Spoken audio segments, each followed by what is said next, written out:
আল্লাহ পাক এই দুনিয়াকে ফানা করে দেবেন, আল্লাহ পাক এই দুনিয়াকে শেষ করে দেবে। এই সময়তে কতদিন দুনিয়া এইভাবে থাকবে আল্লাহ পাক ভালো জানে। যেদিন ময়দানে মাশরে বিচারের দিন ঘোষণা করবেন, আল্লাহ পাক সর্বপ্রথম আমার নবী পাককে উঠাবে। এ নওজওয়ানেরা, হযরত জিবরাইল আলাইহিস সালাম কে আর হযরত ইসরাফিল আলাইহিস সালাম কে আল্লাহ পাক জমিনে পাঠাবে। ও হযরত জিবরাইল, ও হযরত ইসরাফিল বা মিকাইল, ফেরেশতারা যাও, দুনিয়া জমিনে চলে যাও, আমার হাবিবকে গিয়ে আজকে উঠিয়ে নিয়ে আসো। হযরত জিবরাইল আলাইহিস সালাম দুনিয়া জমিনে চলে আসবে, তাম পৃথিবীটাকে তন্ন তন্ন করে খুঁজবে আমার রাসূলুল্লাহ কোথায় রয়েছে। হযরত জিবরাইল খুঁজে পাবে না, জমিন থেকে আওয়াজ দিতে লাগবে, ও রব্বি আল্লাহ, আপনার হাবিব কোথায় রয়েছে, আমি জিবরাইল খুঁজে পাচ্ছি না। আল্লাহ পাক বলবেন, জিবরাইল রে, জমিনে কান লাগিয়ে লাগিয়ে শোনো, যে খান থেকে দেখবে কান্নার আওয়াজ আসছে, ওই জায়গাতে আমার খাবে তিনার গুনাহগার উম্মত উম্মতিদের নাজাতের জন্য আমি আল্লাহ আমার কাছে কাঁদতেছে। আরো জোরে বলুন সুবহান। হযরত জিবরাইল আলাইহিস সালাম জমিনের উপরে ডানা মারবে, জমিনটা দুচি রয়ে যাবে, দেখতে লাগবে আল্লাহ নবী সিজদায় পড়ে গিয়ে চোখের পানি ছেড়ে দিয়ে আল্লাহ নবী কাঁদতেছেন।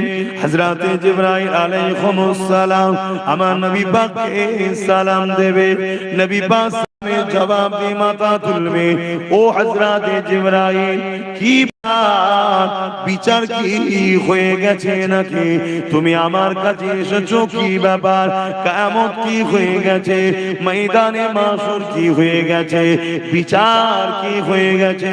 হযরত জিবরাইল আলাইহিস সালাম বলবে, ইয়া রাসূলুল্লাহ, হাবিবাল্লাহ, আপনি আপনার উম্মত উম্মতিদেরকে এত ভালোবাসেন, কিন্তু উম্মত উম্মতি আপনাকে ভুলে থাকতো। ইয়া রাসূলুল্লাহ, হাবিবাল্লাহ, উম্মত উম্মতি আপনাকে স্মরণ করতো না, উম্মত উম্মতি আপনার সুন্নতে জীবন কাটাতো না, উম্মত উম্মতি আপনার দ্বীনের পক্ষে কাজ করতো না। উপরন্তু এমন উম্মত উম্মতি ছিল যারা আপনার দ্বীনের দুশমনদের সঙ্গে হাত মিলিয়ে দ্বীনের বড় ক্ষতির কারণ হয়েছে। ইয়া রাসূলুল্লাহ, হাবিবাল্লাহ, আপনি সেই উম্মত উম্মতিদেরকে এখনো ভুলেননি, কাঁদতেছে। আল্লাহ নবী বলেছিলেন, জিবরাইল রে, আল্লাহ নবী বলবেন, জিবরাইল রে, আমি রাসূলুল্লাহ আমার উম্মত উম্মতিদের বড়ই ভালোবাসি। এ নওজওয়ানেরা, আল্লাহ নবী বলবেন, জিবরাইল বলো হিসাব হয়ে গেছে নাকি। হযরত জিবরাইল আলাইহিস সালাম বলবে, না ইয়া রাসূলুল্লাহ, আল্লাহ পাক আপনাকে আগে উঠাতে বলেছে, আমার রাসূলুল্লাহ উঠবে। এ যুবকেরা ময়দানে মাশরে হাজির হবে, আমার নবী পাকের নূরের মাথা মোবারকে আল্লাহ পাক শাফাআতের তাজ পরিয়ে দেবে। বাবেরা, নওজওয়ানেরা, তরুণেরা ময়দানে মাশরের কথা বেশি বেশি করে চিন্তা করে। এ নওজওয়ান তরুণেরা, আল্লাহ পাক কোরআনের মধ্যে জানিয়েছেন, ওয়াল তানজুরু নাফসুম মা কদ্দামাত লিগাদ, প্রতিটা নফসের উচিত পরকালে বেশি বেশি করে চিন্তা করা। সাহাবা হুজুররা জিজ্ঞাসা করলে, ইয়া রাসূলুল্লাহ, হাবিবাল্লাহ, ময়দানে মাশরটা কেমন হবে? আল্লাহ নবী বলে দিলে, মাথার দুই দেখতেলা এক হাত উপরে আল্লাহ সূর্যকে নামিয়ে দেবে, সূর্যে 12 গুণ তাপ আল্লাহ আল্লাহ বাড়িয়ে দেবে। ওই দিন সূর্যের এত তাপ হবে, ওই তাপেতে লোহা যেমন আগুনে দিলে লাল হয়ে যায়, জমিনটা এরকম লাল হয়ে যাবে। ওই জমিনে মানুষ দাঁড়াতে পারবে না। এমনও পাপ পাওয়া যাবে, নিজের ছেলেকে জমিনে শুইয়ে দিয়ে তার বুকের উপরে পা দিয়ে দাঁড়িয়ে যাবে। এমনও ছেলে পাওয়া যাবে, নিজের বাপকে জমিনে শুইয়ে দিয়ে তার বুকের উপরে পা দিয়ে দাঁড়িয়ে যাবে। এমনও মেয়ে পাওয়া যাবে, তার মাকে জমিনে শুইয়ে দেবে। এমনও মা পাওয়া যাবে, তার মেয়েকে জমিনে শুইয়ে দেবে। এক কথায় যার উপরে যা জোর চলবে তাকে জমিনে শুইয়ে দিয়ে তার বুকের উপরে পা দিয়ে দাঁড়িয়ে যাবে। কেন? জমিন লোহা যেমন পুরে পুরে লাল হয়ে যায়, এই সূর্যের তাপে জমিন লাল হয়ে গেছে। এই জমিনে মানুষ দাঁড়াতে পারবে না। এ যুবকেরা, বাপেরা, মায়েরা, বোনেরা, ওই দিনটা তোমার কি আমার কি হবে? আল্লাহ নবীর এই কথা শুনে সাহাবা হুজুররা কাঁদতে লাগলেন, ইয়া রাসূলুল্লাহ, হাবিবাল্লাহ, আমাদের কি হবে উপায়? এই নওজোয়ান তরুণেরা, আল্লাহ নবী সাহাবাদেরকে বললেন, কিয়ামতের দিনে আল্লাহ জিবরাইল আলাইহিস সালামকে বলবে, ও জিবরাইল, আমার জাহান্নামকে নিয়ে এসে আমার আরশের বাপাশে বেঁধে দাও। ৭০,০০০ জিনজিল দিয়ে জাহান্নামকে বাঁধা হবে। এক একটা জিনজিলে ৭০,০০০ করে ফেরেশতা ধরে রাখবে, তথাপিও জাহান্নামকে ধরে রাখতে পারবে না। জাহান্নাম লম্বা লম্বা জিহ্বার করে গুনাহগারকে ধরতে যাবে। এই দিনটা তো কঠিন দিন হবে। এ যুবকেরা, এই দিন কতদিন হবে? কানা মিকদারু ৫০ আলফা সানাতিন, ৫০,০০০ বছরের একটা লম্বা দিন আল্লাহ বানাবে। দুনিয়ায় ৫০,০০০ বছর যতদিন হয়, একটা দিন অত লম্বা হবে যেদিনটা আল্লাহ বিচারের দিন করবে।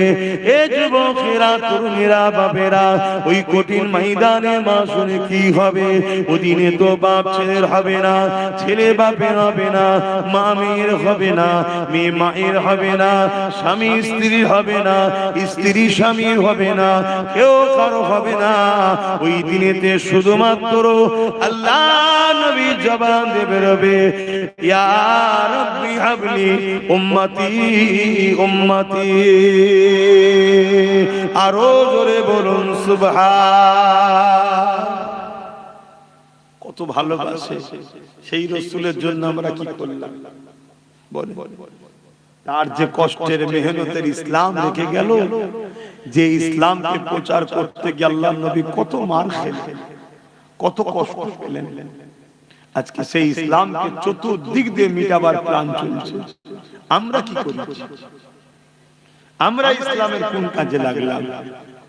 একটু ভাবতে হবে, একটুখানি চিন্তা করতে হবে, তবেই তো আমাদের মধ্যে পরিবর্তন আসবে। শুধু ওয়াজ হবে, শুনবেন, চলে যাবেন। ওয়াজ শুধু শোনার জিনিস নয়, ওয়াজ তো আবু বকর সিদ্দিকও শুনেছে, আবু জেহেলও শুনেছে। আবু বকর সিদ্দিক হয়েছে, দুনিয়া থেকে জান্নাতের সার্টিফিকেটও পেয়েছে। জোরে বলুন সুবহানাল্লাহ। আর আবু জেহেল ওয়াজ শুনেছে, তারপর আবু জেহেল হয়ে গেছে। আবুল হাকাম থেকে আবু জেহেল হয়েছে।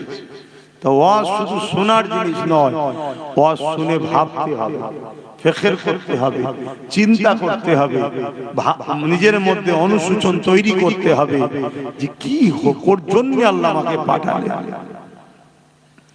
বান্দা, আমি তোকে দুটো হাত দিলাম, এই হাতে তোর কি কাজ তোকে চিন্তা করতে হবে। বান্দা, আমি তোকে দুটো পা দিলাম, এই পায়ে কোন রাস্তায় চলবি, কোন রাস্তাতে চলবি না, এটা তোকে ভাবতে হবে। ওরে আমার বান্দা বান্দি রে, আমি আল্লাহ তোদেরকে দুটো চোখ দিলাম, এই চোখ দিয়ে কি দেখবি, কি দেখবি না। বান্দা, আমি জবানে কথা দিলাম, আমার দিয়া জবানে কোন কথা বলা যাবে, কোন কথা বলা যাবে না। বান্দারে, আমি আল্লাহ পাক তোকে আশরাফুল মখলুকাত বানালা, তুই মানুষের তুই সৃষ্টির মধ্যে সর্বশ্রেষ্ঠ সৃষ্টি বানালা। ওরে আমার বান্দারে, তুই আমার জমিনের উপরে তোর কি কাজ তোকে একবার ভাবতে হবে। এটা বোঝাবার জন্য, এটা জানাবার জন্য, কদ জাআকুম মিনাল্লাহি নূরুন ওয়া কিতাবুম মুবিন, আমি দুটো জিনিস আমার পক্ষ থেকে পাঠালাম। একটা হলো 30 পারা প্রকাশ্য কোরআন কিতাব, আর একটা হলো ওই কোরআনকে বুঝাবার জন্য সাহেবে কোরআন মুহাম্মাদুর রাসূলুল্লাহ। এ আমার বান্দা বান্দীরে, এই দুটোকে অনুসরণ কর। কোরআনকে তোদের জন্য গাইড করলাম, মুহাম্মদ রাসূলুল্লাহকে মডেল বানিয়ে দিলাম। মুহাম্মদ রাসূলুল্লাহ হলো কোরআনের বাস্তব তোদেরকে দেখাবে। তোরা জিন্দেগিতে চলার পথে উঠা বসা জিন্দেগির প্রতিটা মুহূর্তে আমার নবীকে ফলো করবি, নামাজ পড়বি আমার রাসূলকে দেখ, রোজা রাখবি আমার রাসূলকে দেখ, হজ করবি আমার রাসূলকে দেখ, দান খায়রাত করবি রাসূলকে দেখ, সংসার করবি রাসূলকে দেখ। তোদের ধর্মনীতি আমার রাসূলুল্লাহর হুকুম অনুযায়ী হবে, তোদের সমাজ নীতি আমার নবী যেভাবে করেছে এইভাবে করবি, তোদের প্রতিবেশী নীতি আমার নবী যেভাবে করেছে করবি, তোদের এডুকেশন নীতি আমি নবী যেভাবে শিখিয়েছে এইভাবে করবি। ওরে আমার বান্দা বান্দীরে, তোদের অর্থনীতি, তোদের রাজনীতি, তোদের রাষ্ট্রনীতি, তোদের মানবতা নীতি সব কিছুটা আমার রাসূলুল্লাহকে অনুসরণ করে করবে। কেননা মাআতাকুমুর রাসূল ফাখুযুহু ওয়া মা নাহাকুম আনহু ফান্তাহু। আমার নবীর হ্যাঁ হ্যাঁ বল, আমার নবীর নাই না বল। আমার নবী যা আদেশ করেছে মেনে নে, আমার নবী যা নিষেধ করেছে ছেড়ে দে, তাহলে তোরা কামিয়াবি হয়ে যাবি।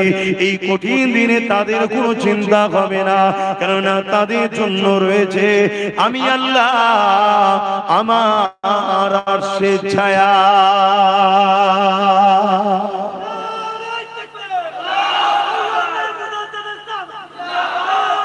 আল্লাহ। আর যারা দুনিয়ায় রাসূল ছেড়ে দিয়ে অন্য কাউকে মডেল বানায়, অন্য কাউকে নেতা বানায়, অন্য কাউকে নিজেদের পথের পথিক বানায়, তারা কিন্তু কামিয়াবি হতে পারবে না।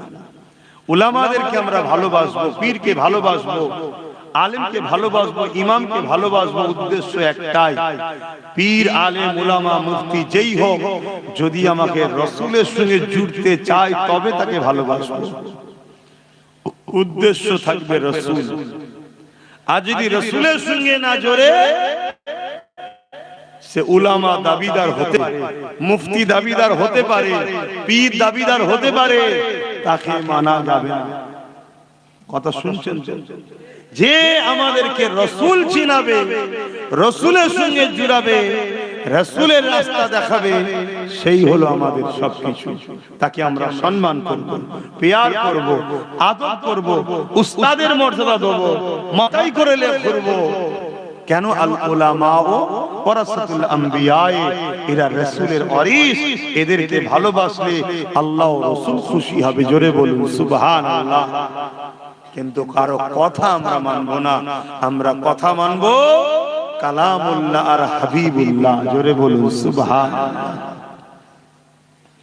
বাবেরা, নওজওয়ানেরা, তরুণেরা, এ নবী পাকের প্রেমিকেরা, আখেরি জামানা আল্লাহ নবী জানিয়ে দিলেন মসজিদ ভর্তি নামাজি থাকবে, একজন ঈমানদার থাকবে না। যার ঈমান নেই তার নামাজের তো কোনো কাজে লাগবে না। আল্লাহ নবী জানিয়ে দিলেন আখেরি জামানাতে হাতের তালুতে আগুন রাখা থেকেও ঈমান বাঁচানো বড় কষ্টকর হয়ে যাবে। এটা সেই সময় হয়ে গেছে। চারিদিক থেকে আমাদের ঘরে আল্লাহ ও রাসূল থেকে সরাবার পরিকল্পনা করছে, কেউ আমাদেরকে গান দিয়ে ডাকছে, কেউ আমাদেরকে ফাংশন দিয়ে ডাকছে, কেউ আমাদেরকে মেলা দিয়ে ডাকছে, কেউ আমাদেরকে জুয়া দিয়ে ডাকছে, কেউ আমাদেরকে নাচ দিয়ে ডাকছে, কেউ আমাদেরকে শরাবের দোকান খুলে ডাকছে। এ যুবকেরা, তরুণেরা, আবার কেউ আমাদেরকে দাড়ি টুপি কোরআনের মাহফিলের নামে ডেকে নিয়ে গিয়ে আমার রাসূলুল্লাহর আদব মর্যাদাকে খাটো করে দিয়ে আমাদের ঘরে রাসূল থেকে দূরে সরিয়ে দেওয়ার পরিকল্পনা করছে। এরকম একটা কঠিন সময়, এই জন্য আল্লাহ রাসূল বললেন, হাতে তালুতে আগুন রাখা থেকেও ঈমান বাঁচানো বড় কষ্টকর হবে, সেটা এই সময় এসে গেছে।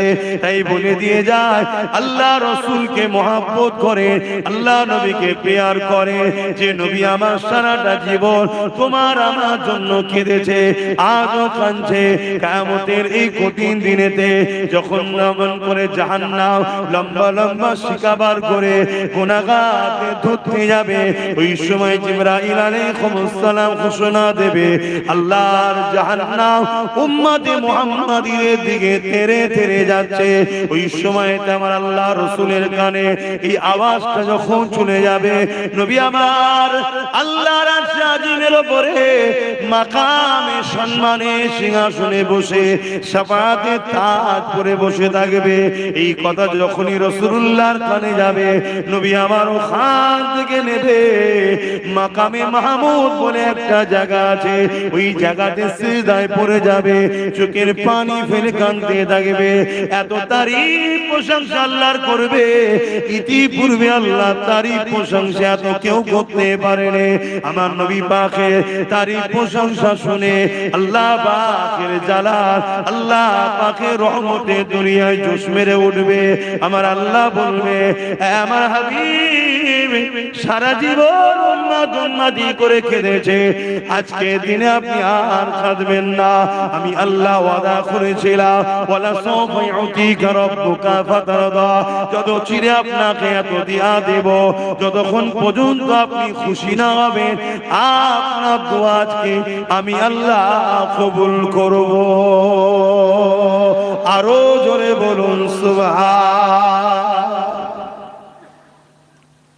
আশা করা যায় আমার নবীকে আল্লাহ এত ভালোবাসে, গুনার পাহাড় দিয়েও যদি কোনো উম্মত ওঠে, আশা করা যায় কিয়ামতের দিন নবীর খাতিরে সে জান্নাত চলে যাবে। বলুন ইনশাআল্লাহ, বলুন ইনশাআল্লাহ। কিন্তু ওই উম্মত গুলোকে দেখে বড় আফসোস লাগে, যারা নবীর দ্বীনকে মিটাচ্ছে। আজ আমার উম্মত ভাইরা আছে দ্বীন মিটাচ্ছে, গান শোনা দ্বীন মিটানো নাই, নিজেকে মিটাচ্ছে।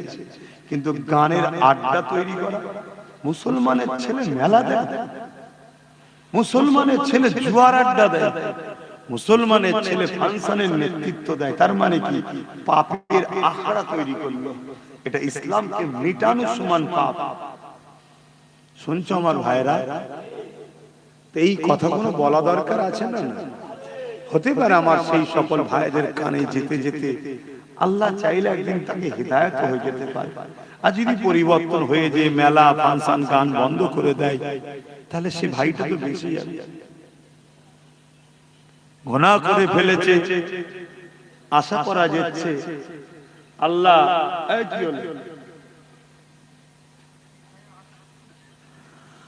আশা করা যায় গুনাহ যদি হয়ে যায় নবী তো শাফাআত করবেন, হয়তো নাজাত হয়ে যেতে পারে। খবরদার আমার ভাইরা, নবীর কষ্টের ইসলামের ক্ষতি করো না।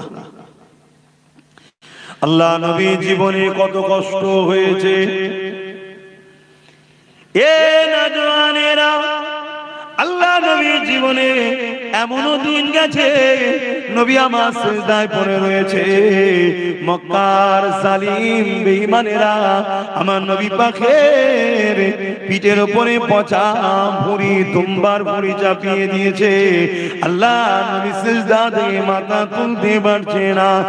একদিকে দুর্গন্ধ আর একদিকে ভারী, এই পচা দুম্বার ভুঁড়ি নিয়ে নবী আমার সিজদায় পড়ে গিয়ে সুবহান রাব্বিল আলা তাসবিহ পড়ে যাচ্ছে।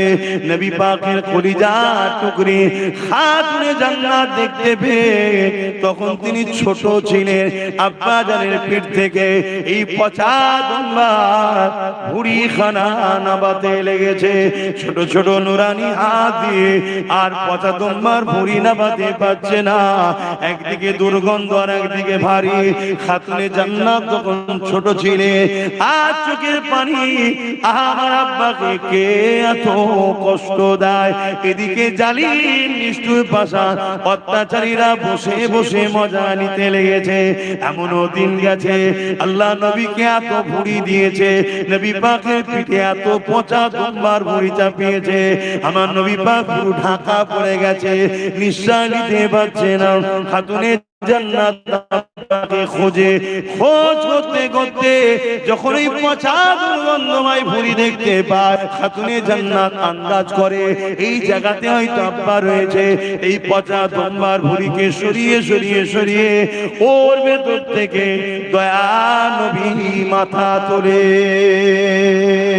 এ যুবকেরা, তরুণীরা, বাপেরা, এত কষ্ট আমার নবী কেন পেয়েছে? আমার নবী ইনসাফের কথা বলেছে তাই। এত কষ্ট আমার নবীর উপরে হয়েছে কেন? আমার নবী গরিবদের পক্ষে ছিল তাই। এত কষ্ট আমার নবীর উপরে হয়েছে কেন? আমার নবী নারীদের অধিকারের পক্ষে ছিল তাই। এত কষ্ট আমার নবীর উপরে দিয়েছে কেন? আমার নবী ইনসাফ, ইনসানিয়াত, মানবতা, তাওহীদ, এক আল্লাহর পক্ষে মানুষকে ডেকেছে তাই। এ যুবকেরা, তুমি আমি নবীর উম্মত দাবি করি, তুমি আমি যদি আজ ন্যায়ের পক্ষে না থাকি, মানবতার পক্ষে না থাকে, ইনসাফের পক্ষে না থাকে, নারীর অধিকারের পক্ষে না থাকে, গরিবের পক্ষে না থাকে, এতিম বিধবাদের পক্ষে না থাকে, তাহলে কেমন উম্মত তুমি আমি হলাম? যে আমার রাসূলুল্লাহ মিশন ছিল তো এটাই, অন্যায়কে মিটিয়ে আল্লাহর জমিনে নাই শান্তি প্রতিষ্ঠিত করা। এজন্যই তো নবী মার খান, এজন্যই তো রাসূলুল্লাহর উপরে জুলুম, কত কষ্ট দিয়েছে আমার নবীকে। এমনও দিন গেছে আমার নবী কে জানে মেরে দেবে, শহীদ করে দেবে। আমার নবী পাহাড়ে চলে গেছে, সেখানে গিয়ে নবী মাসকে মাস কাটিয়েছে। এমনও দিন গেছে আল্লাহ রাসূল হুজরার মধ্যে আছে, নবী পাকের পুরো ঘরটা 36 জন 40 জন উলঙ্গ তরোয়াল নিয়ে জালিম অত্যাচারী নিষ্ঠুররা ঘিরে ফেলেছে আমার নবীকে শহীদ করে দেবে বলে। কিন্তু আমার আল্লাহ আমার নবী পাককে ওখান থেকে হিফাজত করেছেন। জোরে বলুন সুবহানাল্লাহ। আল্লাহ নবী জীবনে অনেক কষ্ট গেছে।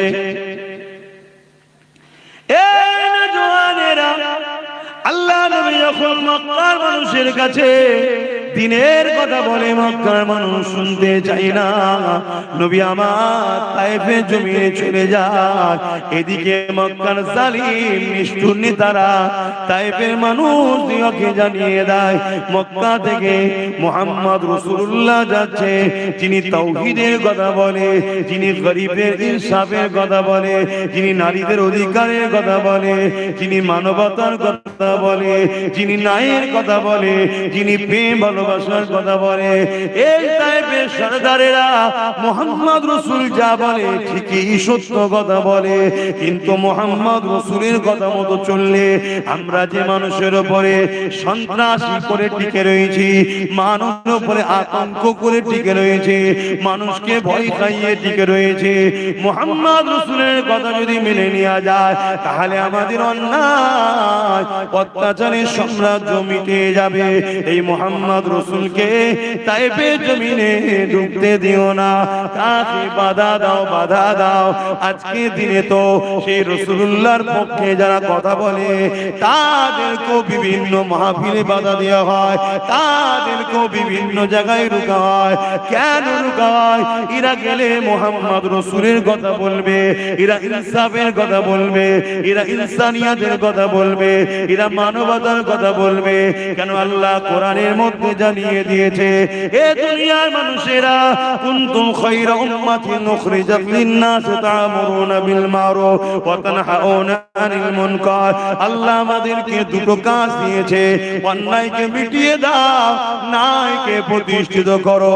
এই অন্যায় মিটাতে গিয়ে যদি তুমি শহীদ হয়ে যাও, অন্যায়কে মিটাতে গিয়ে জালিমদের হাতে যদি মারা পড়ে যাও, এ যুবকেরা, আল্লাহ রাসূল জানালেন তাদের জন্য মরণের আগে, জান বেরোবার আগে আল্লাহর জান্নাতকে দেখিয়ে দেওয়া হয়।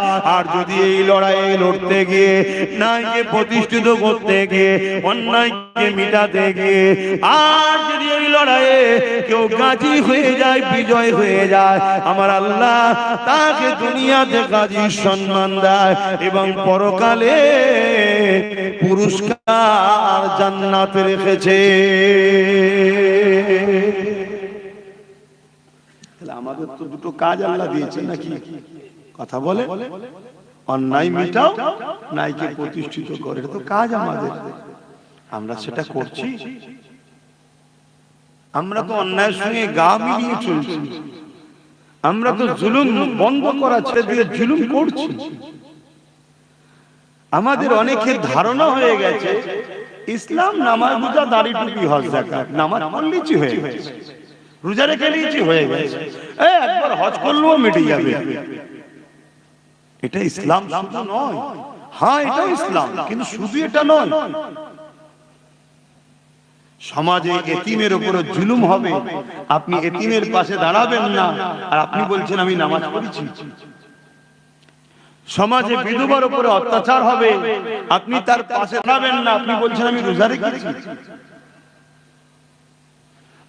মসজিদ গুলোকে যেভাবে কারুকার্য ভাবে করছে, হ্যাঁ আল্লাহর ঘরকে ভালোবাসেন, করুন,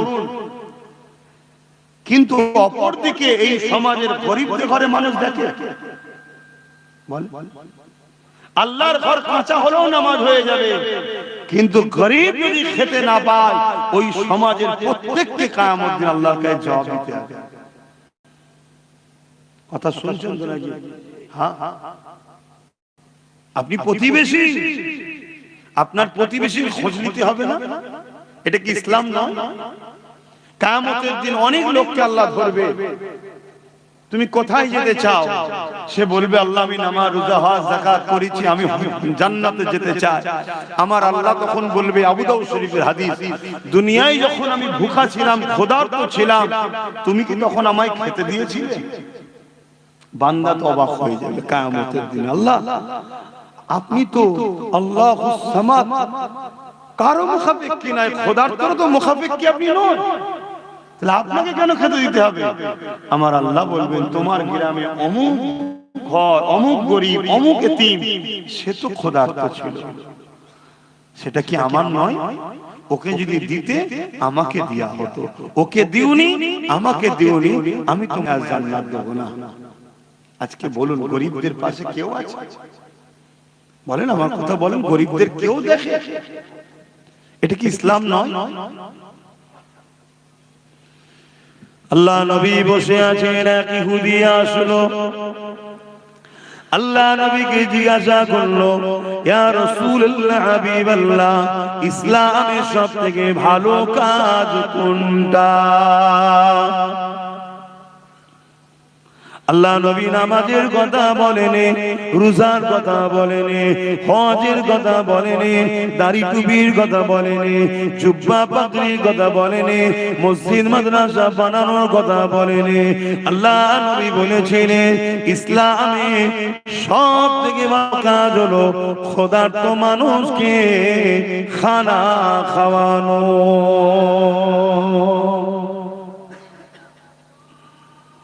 আপনাদের মহল্লা জানাচ্ছে, আপনাদের মহল্লা, আচ্ছা আজান হয়ে যায়।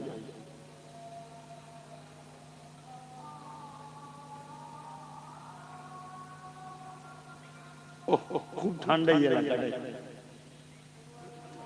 হ্যাঁ আমি ভাবতেই পারছি।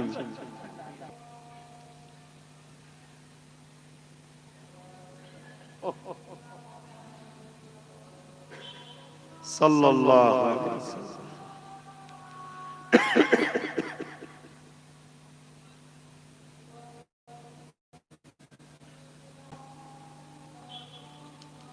সাল্লাল্লাহু আলাইহি ওয়াসাল্লাম। কুররাত আইন বিকা রাসূলুল্লাহ।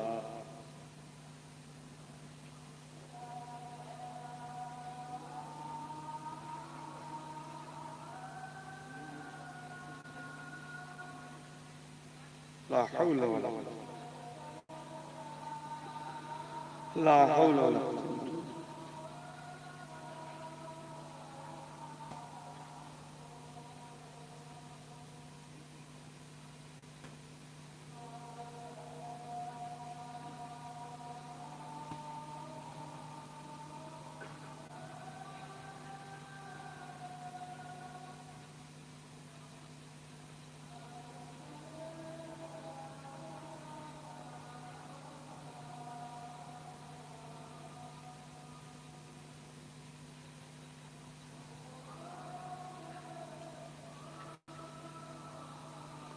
اللہ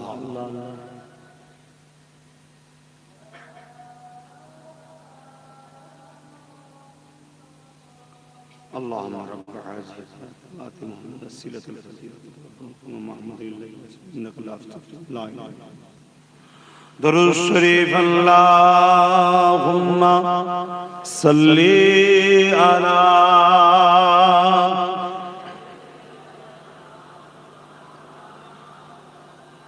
ولا آلِ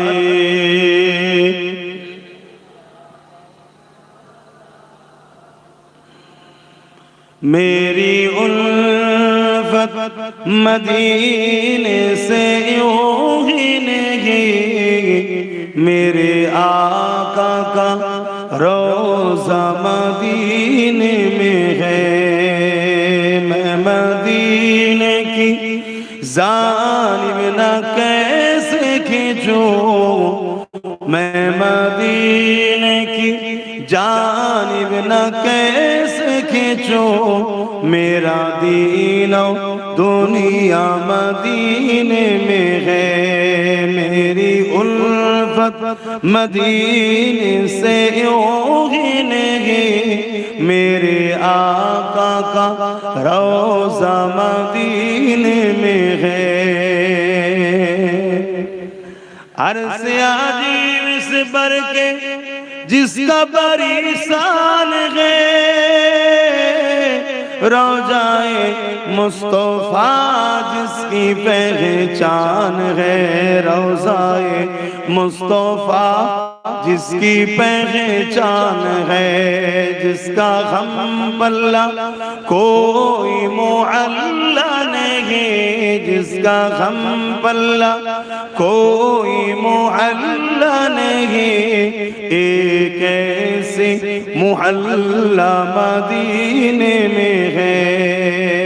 میری الفت مدینے سے یوں ہی نہیں، میرے آقا کا روضہ مدینے میں ہے.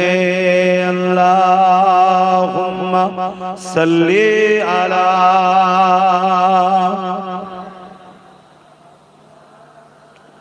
জোরে জোরে পড়েন, আপনাদের দেখে তো আমারও ঘুম পায়.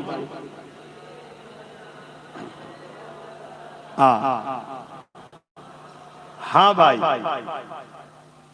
আমরা তো বলতে এসেছি ঠিকই, আপনাদের ঘরেও বলিয়ে নিতে হয়. আমরা বলতে এসেছি ঠিকই, কিন্তু আপনাদের ঘরেও বলিয়ে নিবার সহযোগিতা করতে হয়. এত যদি ঝিমিয়ে যান তাহলে আমাদেরও তো অবস্থা খারাপ হয়ে যাবে.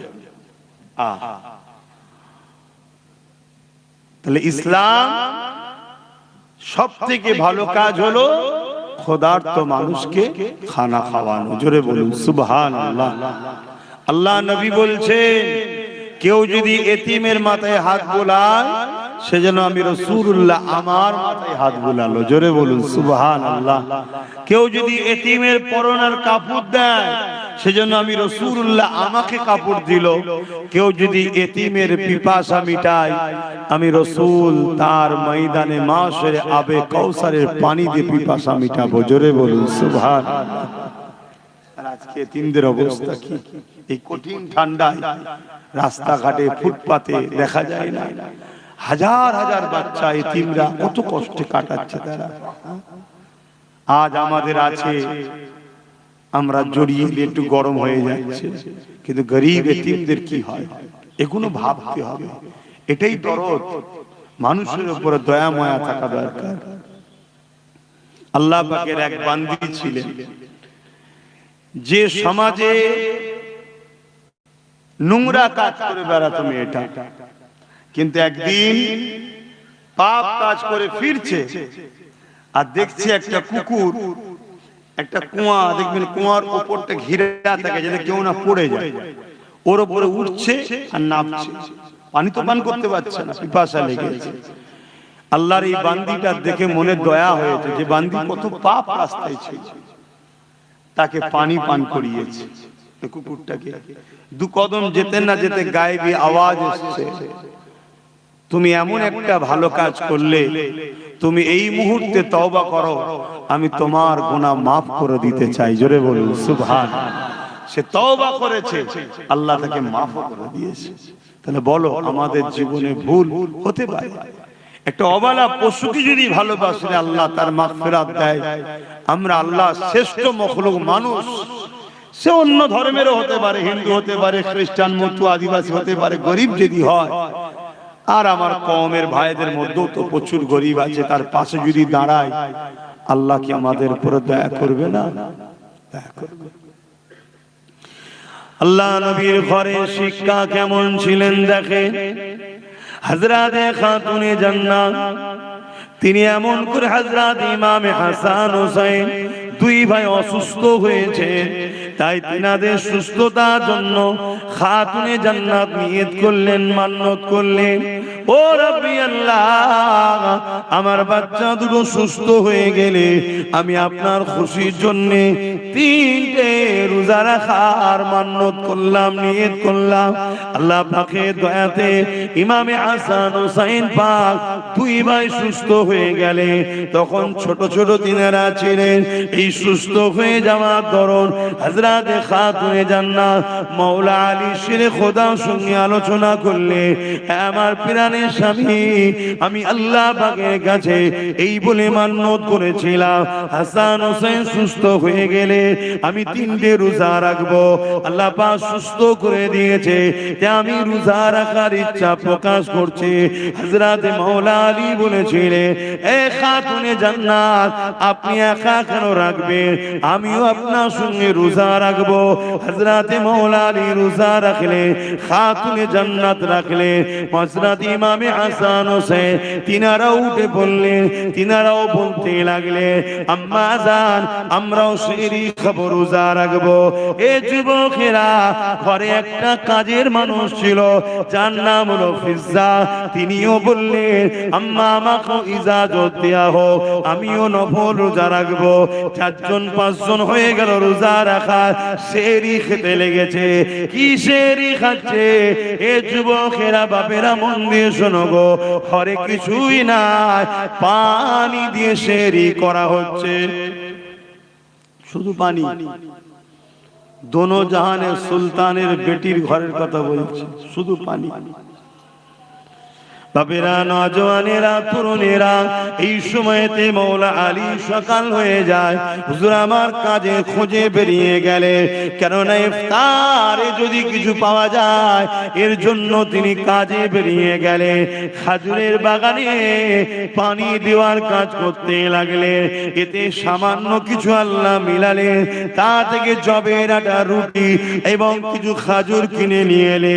যখন ইফতার সাজানো হয়ে গেছে, আজানের অপেক্ষা রয়েছে, ইফতার করবে, হঠাৎ করে দরজার গোড়ায় এক অচানা মুসাফির আওয়াজ দিয়ে বলতে লাগলো, এ খাতুনে জান্নাত, এ নবীর কলিজা টুকরি ফাতেমা, এ আহলে রাসূলরা, আমি বড় ক্ষুধার্ত রয়েছে, কয়েকদিন আমার খাওয়া হয়নি, নবীর ঘর থেকে আমরা ফিরে যাব, আহলে রাসূলের ঘর থেকে খালি হাতে ফিরে যাব, এটা হতে পারে না, এ আমাকে কিছু দেন। হযরতে খাতুনে জান্নাত দেখলো ইফতারটা এত সামান্য রয়েছে, ওই মানুষটাকে সব যদি না দেয়া যায় একটা মানুষের পেটও ভরবে না। তাই খাতুনে জান্নাত ওই ইফতারের পাত্রটাকে নিয়ে হযরতে মাওলা আলী স্বামীকে দিয়ে দিলে, যান এই মুসাফিরটাকে দিয়ে দেন, ওই গরীব খোদারটাকে দিয়ে দেন। হযরতে খাতুনে জান্নাতের কথা শুনে মাওলা আলী বলল, না আমার বাচ্চা দুটো রোজা রেখে আছে, তারা ইফতার কি করবে? তুমি আমি না হয় বড় মানুষ নাই করলা, দুটো ছোট্ট ছোট্ট বাচ্চা তারা রোজা রেখে সারা দিন রয়েছে, সেরিতে পানি খেয়েছে, তারা কি ইফতার করবে? একবার মাওলা আলী বলল, না। মাওলা আলী ইফতারের থালিটা নিয়ে গিয়ে, পাত্রটা নিয়ে গিয়ে ওই মুসাফিরটাকে দিয়ে দিল। মুসাফির চলে গেল, মান্যতে রোজা ছিল, পরের দিন আবার সেহরিতে খাতুনে জান্নাত উঠলো, মাওলা আলীও উঠলো, ইমামে হাসান হোসেন উঠলো, ওই ফিজ্জা নামের কাজের মানুষটা উঠলো। 5 জনে আবার সেহরিতে পানি খেলে, আবার রোজা নিয়ত করে নিলে। আবার মাওলা আলী দিনের বেলা কাজের জন্য বেরিয়ে গেলে, আবার সামান্য কিছু অর্থ মিলল, তা থেকে আবার কিছু জবের আটা, রুটি আর কিছু খাজুর কিনে নিয়ে এসে ইফতারির জন্য তৈরি হতে লাগলো। আজানের অপেক্ষায় রয়েছে দ্বিতীয় দিনে সে ইফতারেতে। হঠাৎ করে দরজার গোড়ায় আবার প্রথম দিনের না একজন মুসাফির এসে সালাম দিয়ে আওয়াজ দিলে, এই আহলে রাসূলরা, আমি বড় ক্ষুধার্ত রয়েছি, আমাকে কিছু খেতে দেন, আমাকে ফিরিয়ে দেবেন না? হযরতে খাতুনে জান্নাত প্রথম দিন স্বামীর হাতে তুলে দিয়েছিল। মায়ের নকশা কদমে চলে বাচ্চারা, এই জন্য বলা হয় বাচ্চাদের প্রথম শিক্ষিকা হলো মা। তাই হযরতে ইমাম হোসেন পাক উঠে দাঁড়িয়ে গেলেন, ওই ইফতারের পাত্রটা নিলেন, সোজা গিয়ে ওই মুসাফিরের হাতে দিয়ে ঘরে এসে বসে পড়লেন। যে আজান দিল, পানি দিয়ে ইফতারটা করে নিল। এ যুবকেরা, তরুণেরা, দ্বিতীয় দুটো রোজা রাখা হয়ে গেল। তৃতীয় দিনে সেহরিতে আবার খাতুনে জান্নাত উঠলো, মাওলা আলী উঠলো, ইমাম হাসান হোসেন উঠলো, ফিজ্জা নামে মানুষটা উঠলো, ফিজ্জা নামে কাজের মহিলাটা উঠলো। এমন করে সেহরিতে আবার পানি খেলেন, 3 রোজা নিয়ত করে নিলে। 3 দিনের দিনে মাওলা আলী তিনি আবার কাজে বেরোলেন। একভাবে পানি ছাড়া অন্য কিছু যার পেটে পড়েনি জিনা, তিনি বড় দুর্বল হয়ে গেলে। 3 দিনে তিনি বড় কষ্ট করে কাজ করে সামান্য কিছু আবার অর্থ পেলে, তা দ্বারা জবের আটা, রুটি আবার খাজুর নিয়ে ঘরে ফিরলেন। 3 দিনের দিনে শরীর চলছে না। আমার নওজওয়ানেরা, নিজের দিকে তাকাও আর নবীর বংশের দিকে তাকাও। খানদানে রাসূল, আওলাদে রাসূল, নবীর কলিজা টুকরি খাতুনে জান্নাতের দিকে দেখো, ইমাম হাসান হোসেনের দিকে দেখো, মাওলা আলীর দিকে দেখো। পুরো কায়নাত জান্নাতের জন্য তৈরি হয়েছে, সেই ইমাম হাসান হোসেনের দিকে দেখো। তাদের জিন্দেগিটা কেমন ছিল আর আমার তোমার জিন্দেগি কেমন হচ্ছে। এত আল্লাহ শান্তি দিয়েছে, তাও আমরা ইসলাম থেকে দূরে সরে যাচ্ছি। আল্লাহ ছাড় দিয়েছে, ছেড়ে দেয়নি আমাদেরকে, ধরবে। এ নওজওয়ানেরা, 3 দিনের দিনও আগে 2 দিনের মতো যখন ইফতার রেডি হয়ে গেছে, এক মুসাফির অচেনা এসে আওয়াজ দিতে লাগলেন, এ আহলে রাসূলরা, বড় ক্ষুধার্ত রয়েছি, কিছু দেন, ফিরিয়ে দেবেন না? প্রথম দিনে খাতুনে জান্নাত মাওলা আলীর হাতে দিয়ে পাঠিয়েছিল। দ্বিতীয় দিনে ইমাম হোসেন হাসান পাক নিজে আগিয়ে চলে গেছে। তৃতীয় দিনে ইমাম হোসেন পাক ছোট ভাই তিনি উঠে দাঁড়িয়ে গেলে, ইফতারের পাত্রটা নিলে, আগিয়ে গিয়ে মুসাফিরকে দিয়ে পানি পান করে ইফতারটা করে নিলে। এ যুবকেরা, তরুণেরা, বাপেরা, আল্লাহ রাসূল ঘরে চলে এলেন ইশারাতে, এসে বলতে লেগেছে, মারে কি এমন কাজ তোমরা করেছো যার জন্য আল্লাহ বড় খুশি হয়ে গেছে? খাতুনে জান্নাত শুনিয়ে দিলেন, আল্লাহ নবী চোখ দিয়ে পানি বের বেরোতে লাগলো যে আমার পেটি দুনিয়ায় কি হালে রয়েছে, ইমাম হাসান হুসাইন কি হালে রয়েছে, আমার জামাই মৌলা আলী কি হালে রয়েছে। কিন্তু নবী আমার ওখানেও হাত তুলে দোয়া চেয়ে বলেন, আল্লাহ আমার পেটির সংসারে তুমি রুজির বরকত দাও, আমার হাসান হুসাইনের সংসারে বরকত দাও। নবী আমার ওটা দোয়া করেন, ওখানেও নবী আমার দোয়া করেছে, আল্লাহ পাক আমার উম্মতিদের হিফাজত করে। আরো জোরে বলুন সুবহান। আজকে সেই উম্মত আমরা কি করছি বলুন?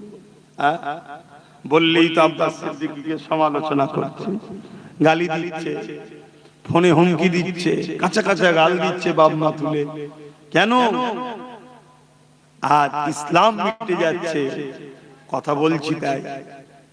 ইসলাম মিটে যাচ্ছে, কথা বলছি তাই। ভাবুন, আল্লাহ কিন্তু ছাড়বে না। কত কষ্ট করে তারা এই দিনের জন্য সব কিছু কুরবান করেছে। আর আজকে আমরা আরাম আয়েশের জিন্দেগি কাটিয়ে ইসলামকে ক্ষতি নিজেরাই করছি। আল্লাহ ছেড়ে দেবে না, এখনো সময় আছে, তওবা করেন, পরিবর্তন হন, ভাবেন গরিবকে কিভাবে ভালোবাসতে হয়। দেখুন আরো এক তারিখের কথা, আম্মা জান, অসুবিধা হচ্ছে না তো ভাই? আপনাদের অসুবিধা হচ্ছে না তো? কেন আমার পরে তারপরে নামাজ হবে বললো?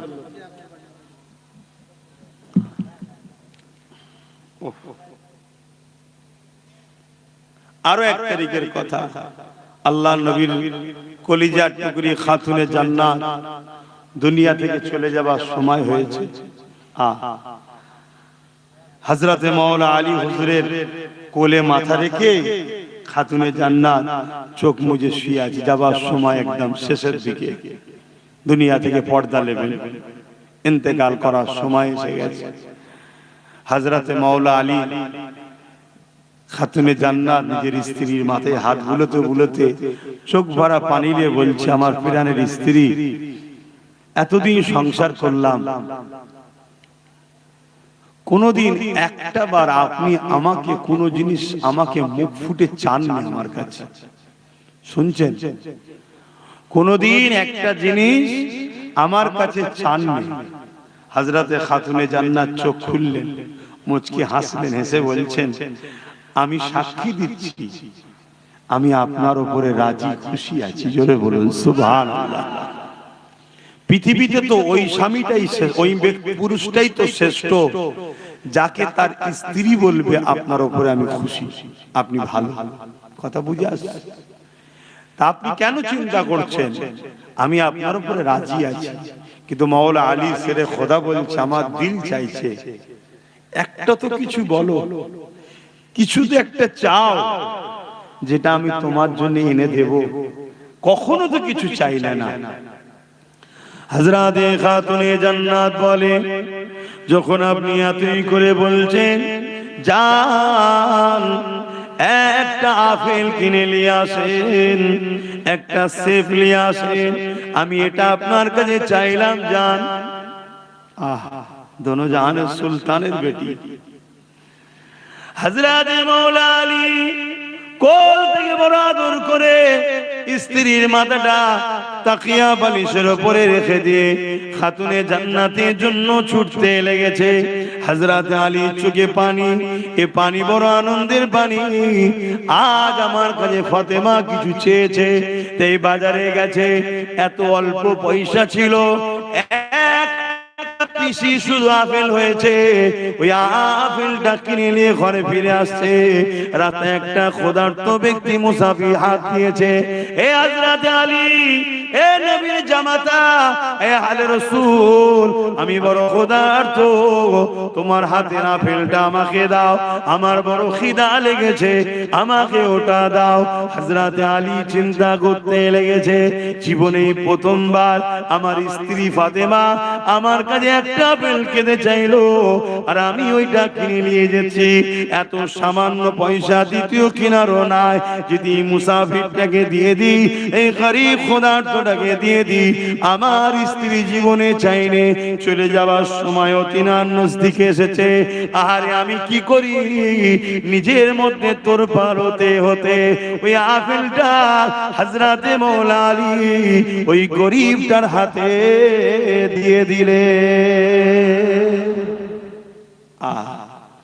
কি তাদের প্রেম ছিল গরিবদের উপরে, দেখো, দিয়ে মন মরা করে আর ঘরে ঢুকছে। হযরতে খাতুনে জান্নাত মুচকি হেসে বলছেন, হ্যাঁ আমার প্রাণের স্বামী, আপনি আমাকে আপেল খাওয়ালে আমি জানা খুশি হতাম, তার থেকে বেশি ওই গরিবকে আপেল দিয়াতে আল্লাহ খুশি হয়েছে। জোরে বলুন সুবহানাল্লাহ, আরো জোরে বলুন সুবহানাল্লাহ। ভাই, ওলিরা যদি দূরের খবর দেখতে পায়, নবীর বেটি দেখতে পায় না, কি গো, আল্লাহ তাদেরকে সব দেখার ক্ষমতা দিয়েছে। তাহলে বলুন গরিবকে কিভাবে ভালোবাসতেন তিনারা।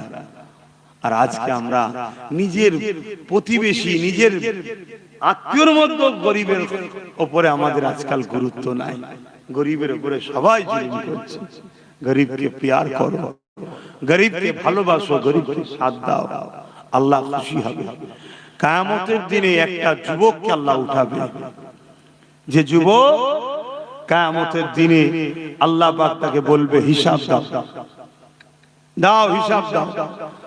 বান্দা বলবে, আল্লাহ আমি দুনিয়ায় এত অন্যায় এত পাপ করেছি, আল্লাহ আপনি আমাকে সবার সামনে অপমান না করে গোপনে গোপনে আমাকে জাহান্নামে দিয়ে দেন।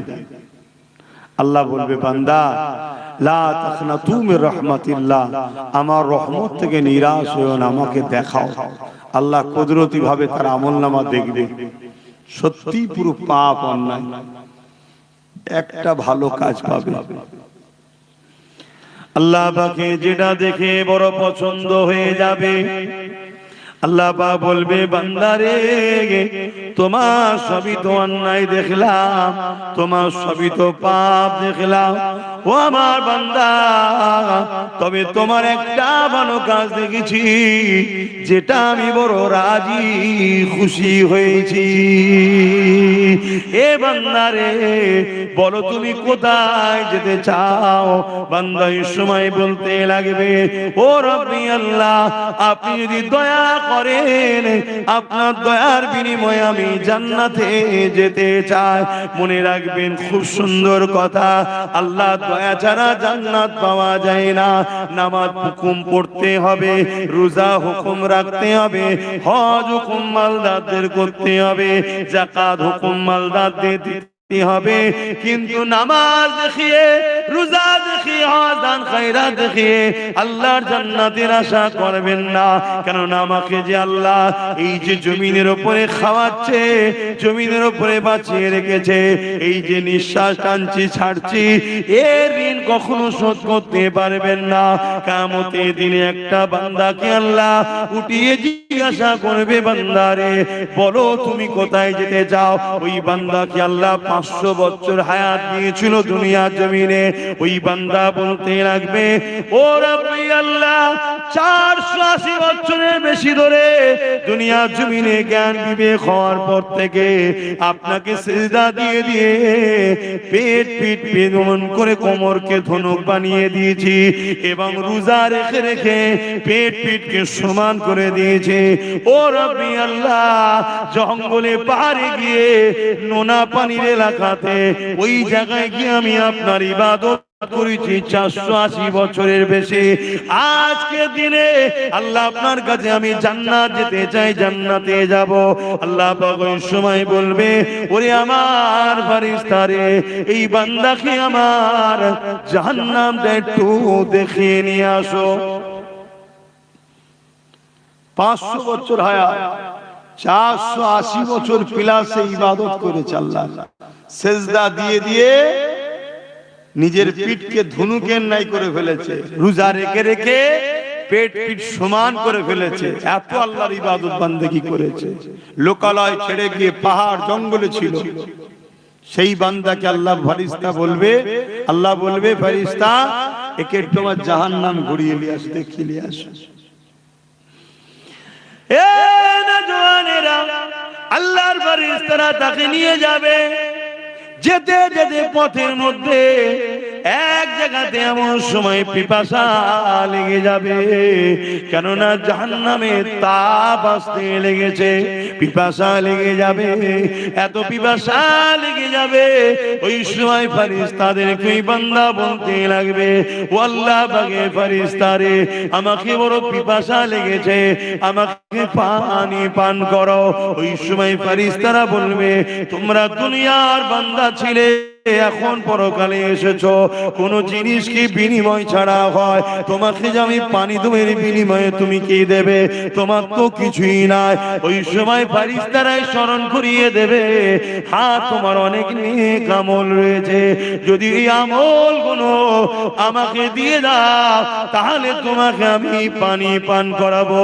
ভাইরা মন দিয়ে শোনেন, বাপেরা মন দিয়ে শোনে, মা বোনেরা মন দিয়ে শোনে। দুনিয়ার হাওয়া গায়ে লাগছে, আখিরাত কত কঠিন জায়গা বুঝতে পারছি না, কবর কত কঠিন জায়গা বুঝতে পারছি না। এই সময় তো এই বান্দা এত পিপাসা লাগবে, সে বেখিয়াল হয়ে যাবে, সমস্ত আমলকে দিয়ে দিয়ে এক পাত্র গিলাস পানি পান করার পরে তার মধ্যে তৃপ্তি হবে। ওই সময় আওয়াজ দেবেন, আল্লাহ আমার ফেরেশতারে, ওই বান্দাকে নিয়ে চলে আসো যে জায়গাতে পানির পিপাসা লেগেছে, ওখান থেকে জাহান্নাম আরো হাজার হাজার বছরের রাস্তা এখনো রয়েছে। ভাইরা আমার, এই পিপাসা এত দূর থেকে জাহান্নামের তাপে লাগবে, সমস্ত আমলের বিনিময়ে এক গিলাস পানি সে খরিদ করে ওই পানি পান করবে। আল্লাহ দরবারে ফিরিয়ে নিয়ে আসা হবে। আল্লাহ পাক আবার জিজ্ঞাসা করবে, ওরে আমার বান্দা তুমি কোথায় যেতে চাও? বান্দা আবার বলবে, আল্লাহ 480 বছরের উপরে আপনার ইবাদত বندگی করেছে, আপনি আমাকে 500 বছর হায়াত দিয়েছিলেন, জ্ঞান বিবেক বুদ্ধি যখনই হয়েছে সিজদায় পড়ে পড়ে পড়ে পড়ে পিঠকে ধনুক বানিয়ে দিয়েছি, রোজা রেখে রেখে আমি এমন করে পেট পিঠকে সমান করে দিয়েছে। আল্লাহ পাক এই আমলের বিনিময়ে আমি জান্নাতে যেতে চাই। আমার আল্লাহ বলবে, বান্দারে তোমার আমল তো এখন আর নেই, এক গিলাস পানির বিনিময়ে তোমার আমল তো তুমি ফেরেশতাদের দিয়ে দিয়েছো। বান্দা মাথা হ্যাঁ হয়ে যাবে। আল্লাহ বলবে, বান্দা মাথা তোলো, বলো কোথায় যাবে? বান্দার জবানের বল বন্ধ হয়ে যাবে, চোখ দিয়ে পানি বেরোতে লাগবে, হায় আমি কি করলাম। এ নওজওয়ানেরা, আল্লাহ পাক ওই সময় বান্দাকে বলবে, ওরে আমার বান্দারে লজ্জিত হোস না, তুই দুনিয়ায় সত্যি কোনো খারাপ কাজ করিস না, কোনো পাপ কাজ করিস না, কোনো অন্যায় কাজ করিস না। জ্ঞান বিবেক বুদ্ধি থেকে এই জিন্দেগির 500 বছর হায়াতে 480 বছর পিলার আমার জন্য তুই কাটিয়েছিস, সত্য কথা বলতো বান্দা। ওই নোনা পানি পাহাড় এলাকায় তোকে ঠান্ডা পানি সেই রক্তে এবং ইফতারের রক্তে খেয়ে দিত। বান্দা বলতো, দেখে ওই পাহাড়ি নোনা এলাকাতে কে তোর জন্য আঙ্গুরের গাছ তৈরি করে দিয়েছিল, যেখান থেকে মিঠা আঙ্গুর হতো তুই খেতে, কে তোর জন্য এই জায়গায় ইফতারের সময়তে নানা রকম ফলমূল তৈরি করে দিত। ওই সময় বান্দা লজ্জিত হয়ে চোখের পানি ফেলে বলবে, হে আল্লাহ আপনি খাওয়াতে বান্দারে তোকে কে সুস্থ রেখেছিল? বান্দা বলবে, আল্লাহ আপনি রেখেছিলে। বান্দারে তোকে সিজদা দিবার ক্ষমতা কে দিয়েছিল? বান্দা বলবে, আপনি দিয়েছিলেন। বান্দারে কে তোকে ওখানে সুস্থ রেখে ভালো রেখে ওই ঠান্ডা নহরের পানি দিয়েছিল? বান্দা বলবে, আল্লাহ আপনি দিয়েছিলেন। এ বান্দা তাহলে বল আমার এই ঋণগুলো কি দিয়ে শোধ করবে? এখন তো আমল সব দিয়ে দিয়েছি, এবারে ঋণ কি করে শোধ করবে? বান্দা বড় লজ্জিত হয়ে গিয়ে বলবে, আল্লাহ আপনি আমাকে ক্ষমা করে দিন আল্লাহ, আল্লাহ আমি বড় অন্যায় ভুল করেছি, আল্লাহ আমি বুঝতে পেরে গেছি আমি জান্নাত যাব, কিন্তু আপনার দয়া ছাড়া জান্নাত যেতে পারি না। এ যুবকেরা তরুণীরা, আল্লাহ পাকের দয়া তো বড়, সাবাকাত রাহমাতি আলা গাযাবি, আল্লাহ রহমত ও গজবের প্রতিযোগিতায় আমার আল্লাহর রহমত প্রতিবারে ফাস্ট হয়ে যায়।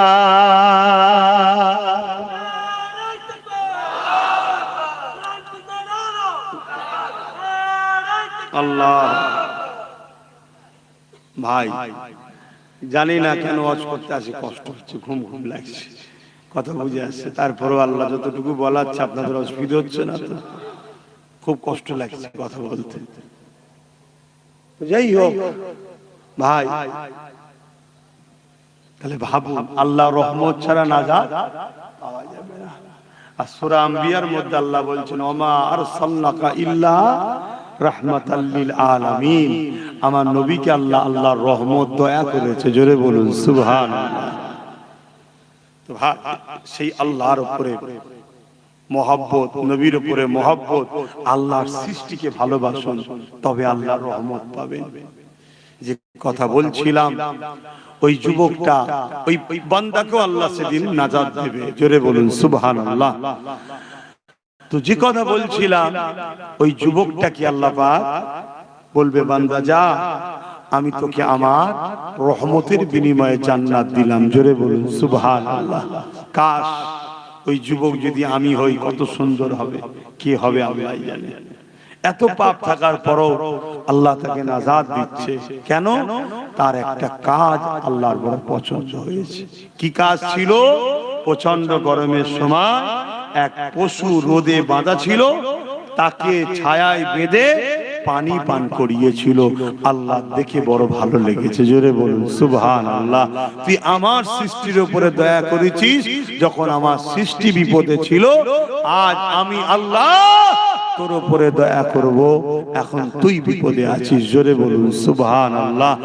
আজ যদি আমরা আল্লাহর শ্রেষ্ঠ সৃষ্টি মানুষকে যদি বিপদ মুক্ত করি, মানুষের উপরে জুলুম হচ্ছে যদি জুলুম থেকে মুক্ত করি, মানুষের উপরে মিথ্যা মামলা হচ্ছে তার হাত থেকে মানুষকে যদি বাঁচায়, মানুষ নেশায় আসক্ত হয়ে ধ্বংসের দিকে যাচ্ছে তার হাত থেকে যদি আমরা মানুষকে বাঁচাই, মানুষকে যদি খুন রেপ অশান্তির হাত থেকে মানুষকে যদি বাঁচায়, বা ক্ষুধার্ত মানুষের মুখে যদি খাবার তোলার ব্যবস্থা করি, এর থেকে মহান পুণ্যের কাজ আর কি হতে পারে? কথা বুঝছেন তো নাকি?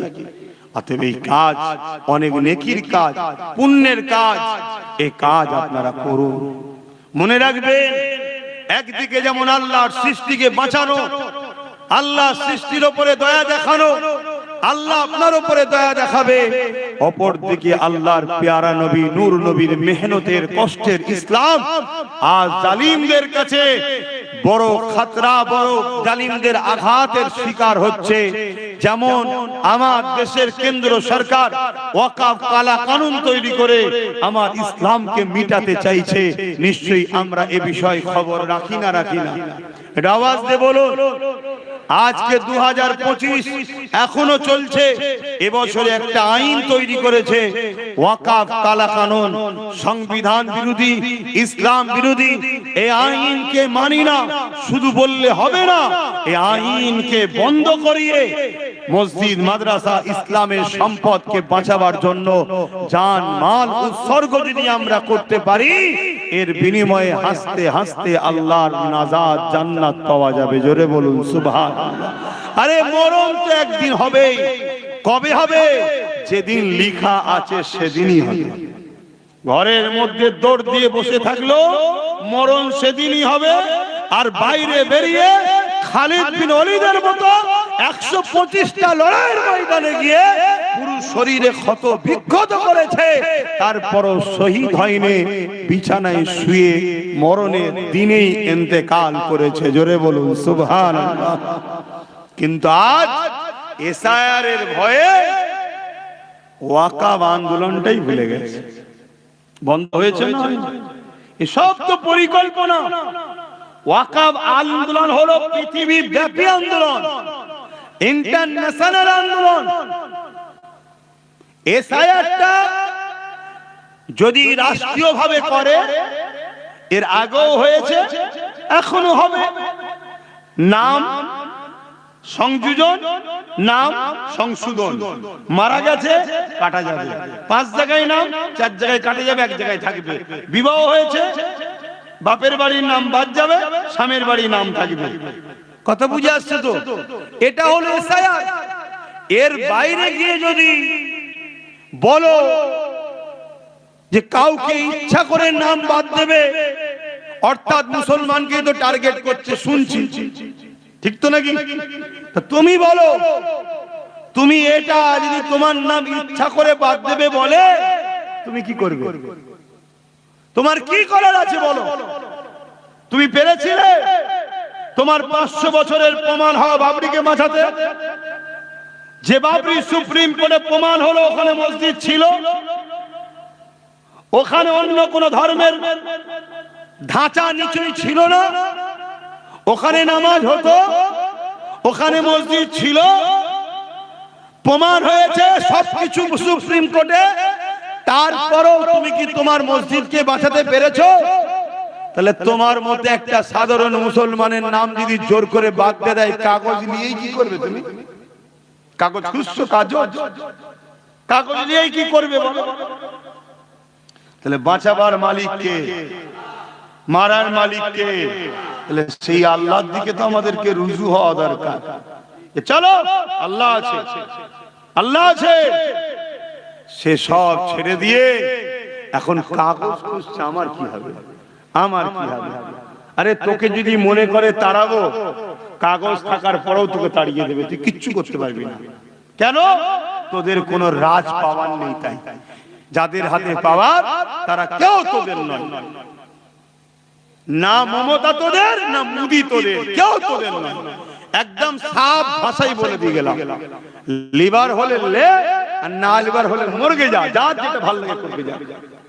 কিন্তু আমার বক্তব্য এটা,